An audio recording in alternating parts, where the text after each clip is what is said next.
I was scared and insisted with my toes inside my room.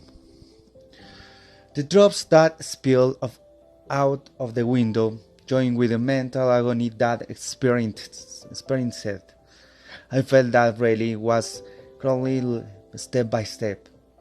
Every minute became a challenge for me, because the abrupt images that separate in front of my eyes announced their early possession of my perception. No one really knew what was happening with me, because my insulation that I was showing did not give much to talk about.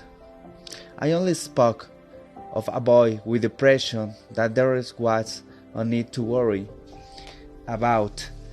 I lived alone. However, my parents lived very closer to me, but I was away from them at the same time, since my visits were not franken. No one of main ideas that echoed on my head was the disappointment generated by the fact that, in their words, I didn't do anything with my life. The place where I live is their house, who, as their only child, had no impediment in giving to me, in exchange for something that I have not yet done, which is advance professionally. My tedious life and limited work were a daily bread, but now the dysphoria was mixed cruelly with the magics that I saw sporadically. These stone hallucinations forced pierced the vision of my existence. It seemed that I suffered from schizophrenia. I didn't want to accept another basket of sorrow for my biography, full of disappointments. Yet, step by step, they made their way to give me more grotesque visions. The visions showed me mythologic and fantastic beings, which made me assume that with my delirious imagination excessively attributed the content to my possible aliens. The new event in my head shocked me really, although my suffering was not something alien. I decided to go for a walk and a clear, even a small portion. My already twisted mind, I went to the park in a palapa that I considered cute, away from the crowd of people that I didn't really want to find. Suddenly, in the grass, I could clearly see a woman dressed.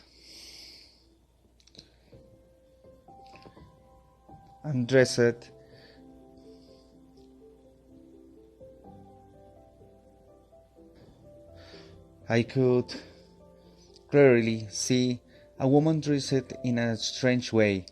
She seemed to be wearing a blue medieval dress and an certificate that she didn't know how to explain, but that she was wearing on her head, covering her neck and forehead.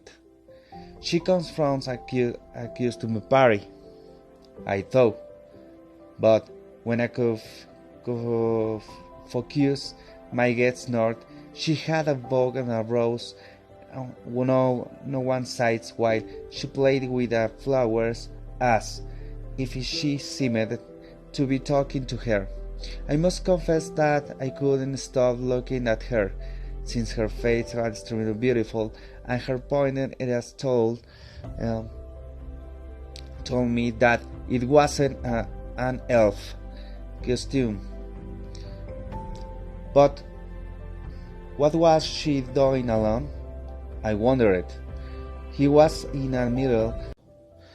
I could clearly see a woman dressed in a strange way. She seemed to be wearing a blue medieval dress and an certificate that she didn't know how to explain, but that she was wearing on her head, covering her neck and forehead. She comes from a custom party, I thought, but when I could focus my gaze north, she had a bow and a rose no one side while she played with the flowers as if she seemed to be talking to her. I must confess that I couldn't stop looking at her, since her face was extremely beautiful and her pointed ears told me that it wasn't an elf costume. But what was she doing alone? I wondered. He was in the middle in the park. Are you waiting for someone? I kept questioning myself without entering to around. At one point, she turned to stare at me with a stunned face.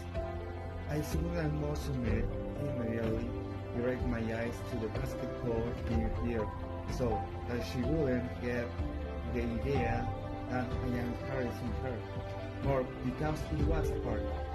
Out of the corner of my eye, I could see that she took her both arrows and began to walk slowly towards me.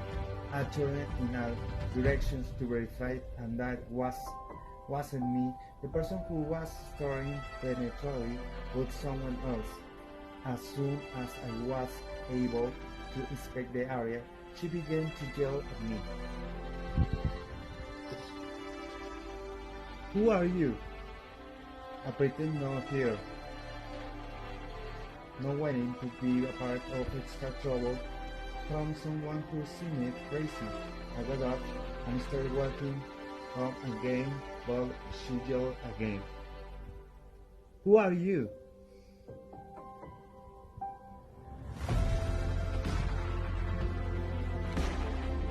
Wait, please. Who are you? Wait, don't go. The last cry seemed to affirm that it was addressed to me. I turned more surprised than scared, but I prepared myself to run in case of any abominable eventuality. He approached slowly, while my face was in my face. The bow and arrows that he held fierce in the form of a threat. Now he only held them with one hand in a passive form. Are you a spirit? Sorry, I asked confused. Are you some spirit that will guide me on a new path? Sorry, I don't know what this is about, but I had to go. Don't go, please, hear my prayers. Saying the last few places, her hand on my chest, and almost immediately began to lose my balance. My vision blurred, and a horn began to drone on the seconds in the area. I lost conscience. He passed out when I woke up. I feel like I had fainted for a very short time, and when I slowly opened my eyes, I saw the woman disguised as an elf about my saying, Are you okay? Multiple things were going to talk my agitated mind. At first I didn't understand why I'm fighting. I fighting at the touch of his gun, but took one closer look at her. Her eyes were an unusual bright violet color, as if her eyes were emanating light, and her beauty was extraordinary. The reason for my fighting was unimportant, saying so much beauty, but the worst was what was coming. Become